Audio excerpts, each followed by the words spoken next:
It's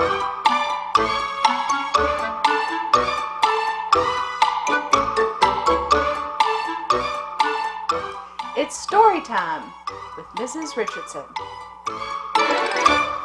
Snakes, lizards, turtles. These are reptiles, and our story today is all about reptiles. And I've brought my friend, Bernard. Everybody wave to Bernard. He's not a turtle. He's not a snake. He is a lizard. He's a bearded dragon lizard, which is a reptile. And he is real. Just like our story today, the information in our book is real, true, and factual. Many of my friends love to read nonfiction books, especially my friend Ethan Polaris. So let's get started on a reptile book, one that I know you'll enjoy. Reptiles. The author's name is Adele Richardson, and she's done something really great with this book. She's put in fun facts. So throughout the book, we'll be reading special little clips that are fun facts. Let's get started.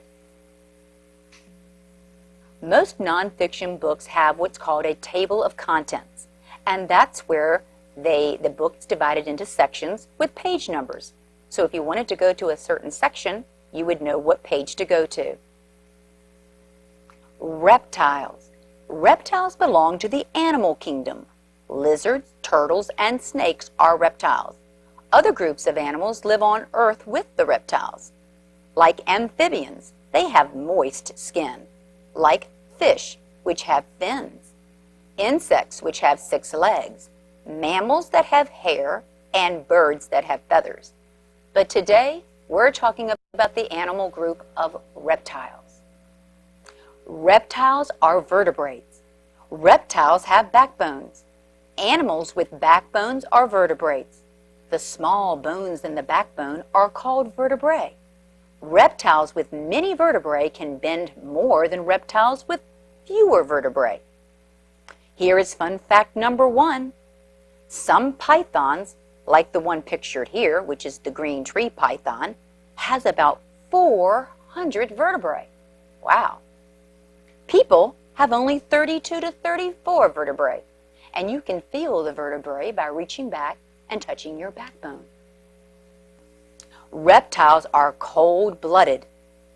Their body temperatures change with the areas around them, like this Madagascan giant day gecko. The gecko that is too cold sits in the sun to warm up. On a hot day, this speckled caiman's body temperature gets very warm, so it soaks in a river to cool off. Bodies of reptiles. Reptile bodies come in many shapes. Tortoises and turtles have 4 legs and a short tail, like this Galapagos tortoise. It also has a hard shell that covers its body. Iguanas and other lizards have 4 legs and a long tail, like this marine iguana right here. Crocodiles also have 4 legs and a tail, like this saltwater crocodile. And cobras and other snakes are long reptiles without legs. Here's a picture of a king cobra. Fun fact number 2. A lizard's tail sometimes breaks off during a fight. The lizard can then grow a new one.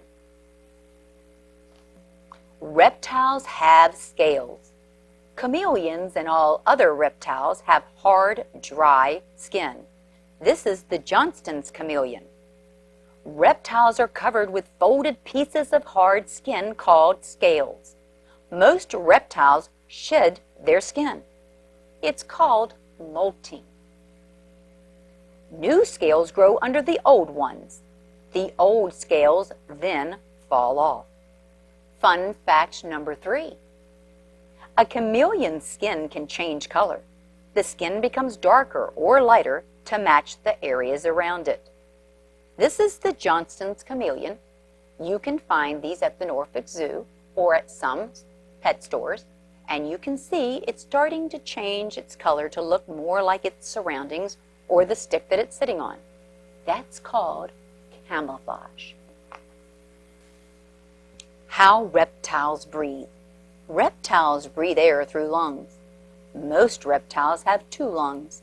Some snakes have only 1 lung. Reptiles breathe in air through their noses or mouths. Fun fact number 4. Snakes can breathe while swallowing food. Swallowing a large animal can take more than just an hour. Here is a picture of a timber rattlesnake. I always like to keep my distance when there are snakes nearby, or when I feel there may be snakes close by. That's the way to be safe. What reptiles eat? Most reptiles eat meat. They eat mice, frogs, and insects, just like this American alligator. Alligators and snakes catch prey with their teeth. You can see that this alligator has caught something and is eating it, and that he's eating is the prey. That's the hunted animal. The predator is the animal that goes and hunts another animal. This alligator is a predator.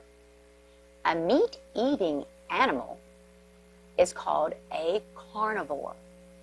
This alligator is a carnivore. Some reptiles eat plants. Iguanas eat flowers and fruit. Here is a picture of a land iguana. He's eating a flower. Animals that eat flowers and vegetables are called herbivores. Green sea turtles eat seaweed too, and sea grasses. An animal that eats both meat and vegetables is called an omnivore. Eggs and young. Most reptiles hatch from eggs. These are snapping turtles. Turtles and alligator eggs have hard shells. Snakes and lizard eggs are soft. There are some snakes and lizards that are born alive. These brown snakes must hunt for food as soon as they are born. Most nonfiction books at the end of the book have what's called a glossary. A glossary is where the author has added a term with its definition. For example, the word hatch, the definition to break out of an egg. Not only do they have a glossary, but nonfiction books have what's called an index. And that's where we have a term, and beside the term is the page number, so that you can go back and read about that particular word or vocabulary word on a particular page. I am so glad that you were able to share this reptile book with me. Let's discuss some of the terms that were used. We want to talk about reptiles and their characteristics. Is a reptile cold-blooded or warm-blooded? Cold-blooded. Reptiles have vertebrae. Reptiles can be an herbivore, some eat vegetables, or they can be a carnivore, which eats meat, or it can be an omnivore, which means they eat both meat and fruit and vegetables. Lots of reptiles molt and shed their skin. And some reptiles hatch from eggs, and some are born alive. Let's say hello to Bernard again. Here he is. He is a reptile. He is a bearded dragon. Let's watch him move a little bit. Come on, Bernard. There he goes. Look at his spikes. In the story, it says that if a predator were to go after Bernard and grab its tail, what could happen to its tail? He could lose his tail and get away. That's just his way of getting away from his predator. Also, you can see that Bernard has spikes, and that's to scare the predators away. He has spikes along the back part of his head and along the side of his body. Also, Bernard is an omnivore. Bernard eats both vegetables, carrots, and meat. He eats crickets. And he can camouflage himself very, very well. Whatever he's next to, he turns the color of the grass or the straw, whatever he's next to. So I hope you enjoyed seeing Bernard, the bearded dragon. Visit us again. There are more great stories ahead for story time.